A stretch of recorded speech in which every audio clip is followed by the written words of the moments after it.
Okay, so let's see what we've got. Let me open up Matinee real quick.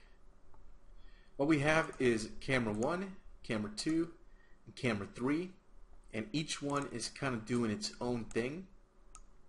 And what I want to do is I want to take these three cameras and basically stitch them together to make one long, awesome video game cinematic. And basically the way it's going to work is I want camera 1 to do its thing, play through its animation.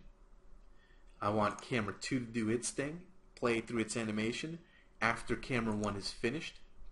And then I want camera 3 to do its thing and play its animation after camera 2 is finished. So it'll be camera 1, go when you're done, camera 2, go when you're done, camera 3, go and do your thing, and then boom, our game cinematic is over, mission accomplished. So how in the world do I do that?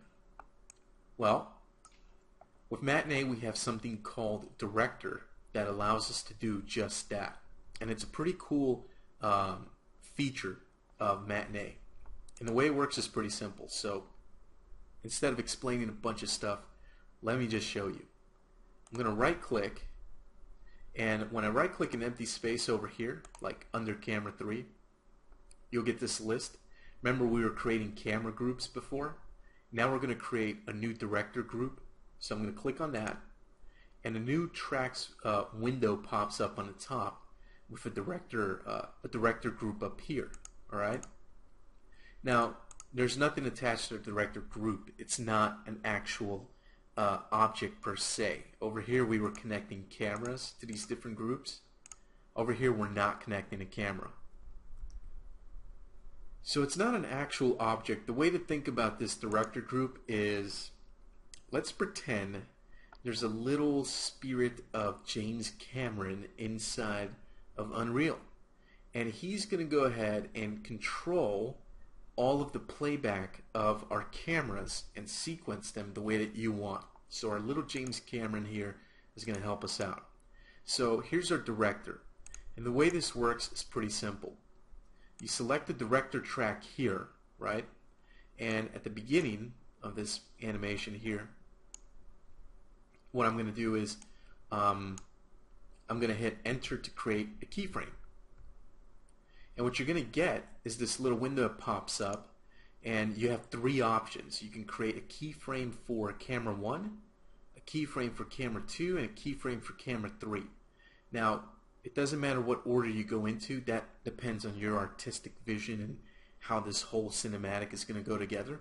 But I've already explained that what I want for the purposes of this tutorial is for camera 1 to go first, do its thing. Camera 2 will go second, do its thing. When it's finished, I want camera 3 to kick in, and I want it to do its thing. Okay? So the way this works is pretty simple. I'm going to select camera 1, and then click OK.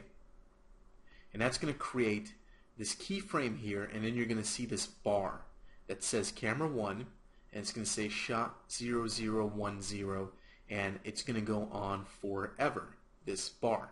And what this bar, this keyframe means, it means that at 0 seconds, which is basically at the beginning of our cinematic, camera 1 is going to be the camera that's visible to the player when you play this Matinee.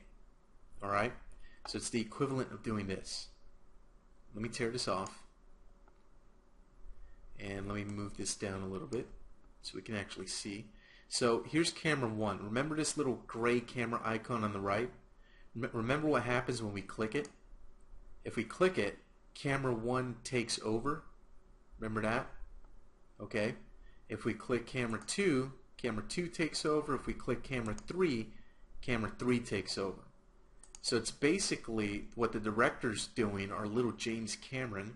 He's switching between these cameras based on these keyframes up here.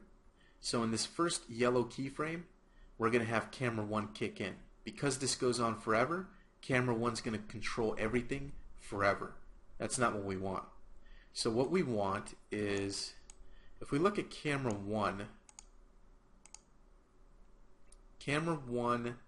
animates until about 4 seconds. So let me collapse these other cameras so it makes more sense. If we look at camera 1 here in the track view, it starts off at 0 seconds and it looks up. We could see in the viewport it looks up at the sort of skylight opening in the cave ceiling, and it ends at exactly 4 seconds. So camera 1's whole shot is 4 seconds long. Okay? So that means that at 4 seconds we should probably have camera 2 kick in and start off from there. So camera 1 goes from 0 seconds to 4 seconds. Camera 2 starts at 4 seconds and, well, goes on for however many seconds that is. We just have to figure out what that is. So let's collapse camera 1. Let's go to camera 2. Let's actually view everything from camera 2's viewpoint, and let's kind of scrub through the timeline. And if I move this up so we can see the preview down in the bottom,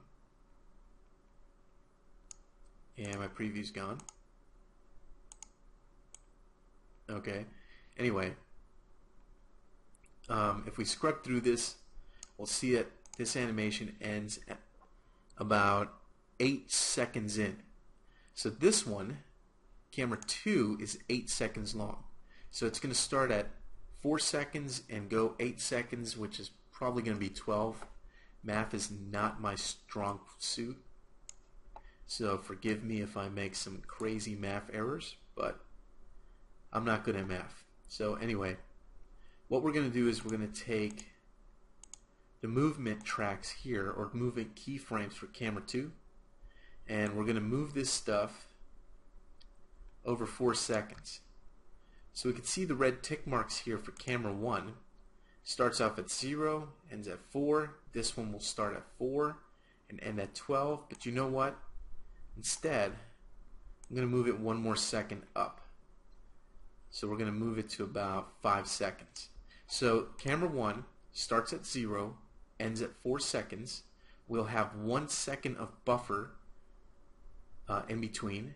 So at 5 seconds, 1 second later, camera 2 will begin for 8 seconds, and it'll end at 13 seconds.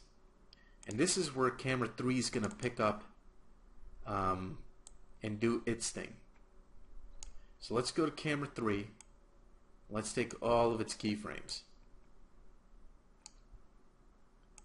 And we're going to move all of these keyframes over.